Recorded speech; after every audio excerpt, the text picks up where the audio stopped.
The Lord be with you. And with your spirit. A reading from the Holy Gospel according to Luke. Great crowds were traveling with Jesus, and he turned and addressed them. If anyone comes to me without hating his father and mother, wife and children, brothers and sisters, and even his own life, he cannot be my disciple. Which of you wishing to construct a tower does not first sit down and calculate the cost to see if there is enough for its completion? Otherwise, after laying the foundation and finding himself unable to finish the work, the onlookers should laugh at him and say, "This one began to build but did not have the resources to finish." Or what king marching into battle would not first sit down and decide whether with 10,000 troops he can successfully oppose another king advancing upon him with 20,000 troops? But if not, while he is still far away, he will send a delegation to ask for peace terms.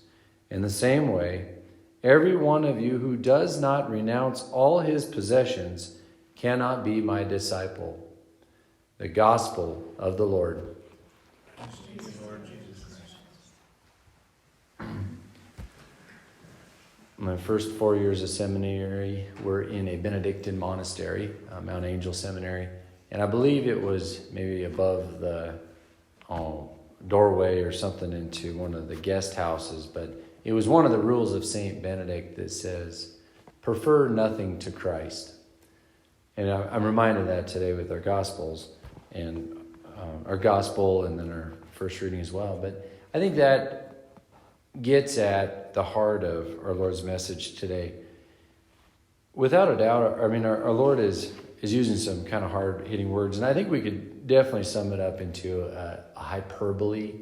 A hyperbole is a literary usage that goes above and beyond to emphasize a point, to really drive home a point. So our Lord's saying, unless you hate your mother and father, wife and children, brothers and sisters, you cannot be my disciple. All right, he says it. I don't want to undermine it.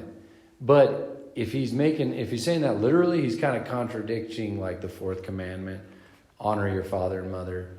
You know, he's kind of contradicting like last Sunday's gospel that said, love your neighbor as yourself. All right, we don't want to, water it down, but I think he's going above and beyond, not saying using this hating word literally, but going above and beyond to drive home the point that you shall love the Lord your God with all your heart, mind, soul, and strength. You shall prefer Christ to nothing. All right? That's the heart of the message. And I think it's good for us to like be hit in the gut with his words today and then just like wrestle with it. Do I love the Lord above everything?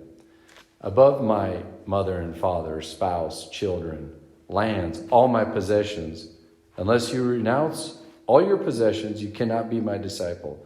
Not some of your possessions, all your possessions. All right, so like I think we need to wrestle with the Lord's words again today, but I don't know that we need to take them literally as far as hating other people, but loving God above, not even above all things, just loving God. That's it. And if you love someone else, you're loving Christ through them. I don't know, prefer nothing to Christ. But I think Paul does kind of drive it home today. He says, he says basically, love is the fulfillment of the law in his book to Romans. And he even goes above to say, he says love is the fulfillment of the law. It is. Love of God, love of neighbor, love of God through your neighbor, whatever. But St. Martin de Porres, whose feast day we celebrate today, his friends called him Martin the Charitable. Now, that would be a nice way to go down in history.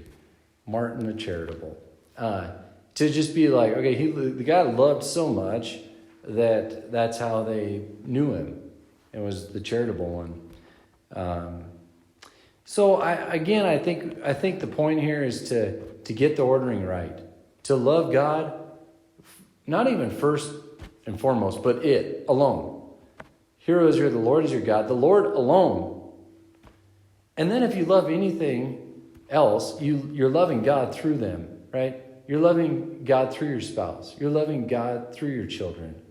Loving God through your parents. We gotta get it right. So anyway, that's my take on it. I think prefer nothing to Christ kind of sums it up for me today. But man, I got to wrestle with it. I think we all should wrestle with it. That's kind of the point of coming back to these hard-hitting words of our Lord. They're not to put us down. They're just to strengthen us and help us get it right, which is love of God above everything.